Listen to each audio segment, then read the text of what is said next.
be vitiated. Without objection. I ask unanimous consent to speak as if in morning business. Without objection. Thank you, Mr. President. Mr. President, today, abortion rights are hanging in the balance at the Supreme Court, and the threat to Roe is very real. Why?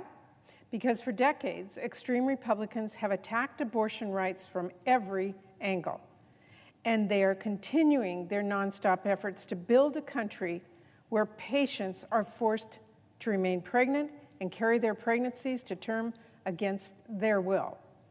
But I want to make it clear, that is absolutely unacceptable because the majority of Americans don't agree with extreme Republicans. The majority of Americans want a country where everyone can choose if and when to start a family, free from political interference. So I will not sit silently while Republicans try to end the abortion rights affirmed by Roe v. Wade. No matter what happens, I will never stop fighting for reproductive rights, and that starts by passing the Women's Health Protection Act to ensure the right to abortion is finally protected at the federal level. But that's not all. I'm also fighting for working families across the country who are struggling to balance caregiving and work, and who are counting on us to deliver, because we cannot build an economy that works for everyone if new parents can't take the time they need to welcome a new child, or if workers can't get paid leave when they or a loved one are seriously ill. We can't rebuild our communities when seniors and people with disabilities are not able to access the services and support they need to live in their homes and in their own communities. And we simply cannot put our economy back on track and can't get people back to work. We can't return from this crisis stronger and fairer if we don't, at long last, address our nation's child care crisis. For parents across the country, child care is unaffordable, unavailable, and absolutely essential. Child care costs more today than many families pay for rent or mortgage or even college tuition. But even for those who can afford it, many can't even find it. Nearly half of families nationwide, including 60% of our rural families, don't have enough child care providers in their communities. And as any parent knows, you can't go to work if you don't have any options to make sure your kids are taken care of. That's exactly what we saw before this pandemic, when data showed 2 million parents with kids under 5 had to quit a job, turn down a job, or change their job due to child care challenges. And we've seen that dynamic kicked into high gear during this pandemic.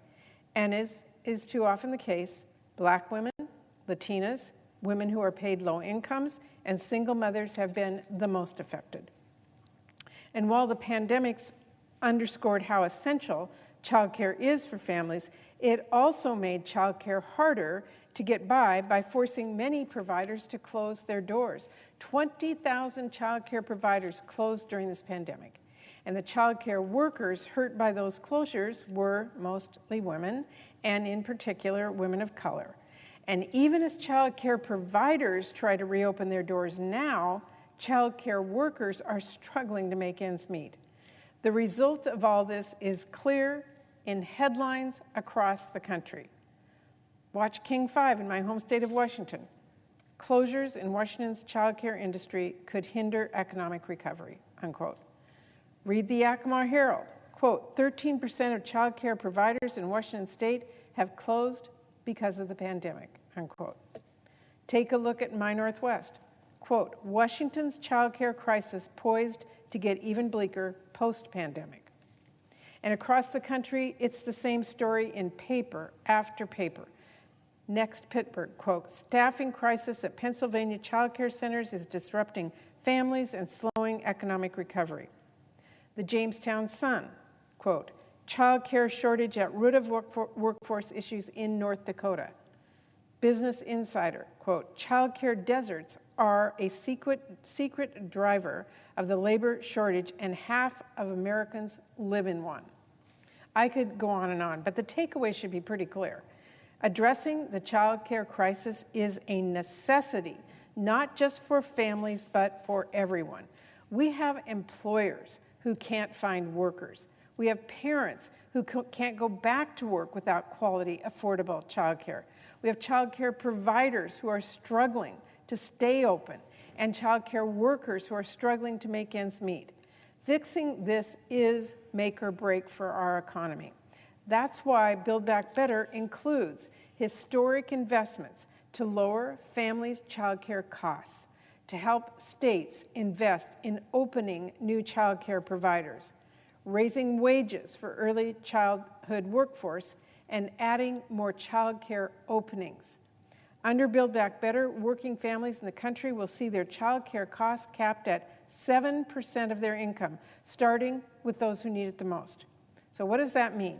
It means in the very first year, 2/3 of our working families in this country, about 13 million children, could be eligible to get childcare at a lower cost.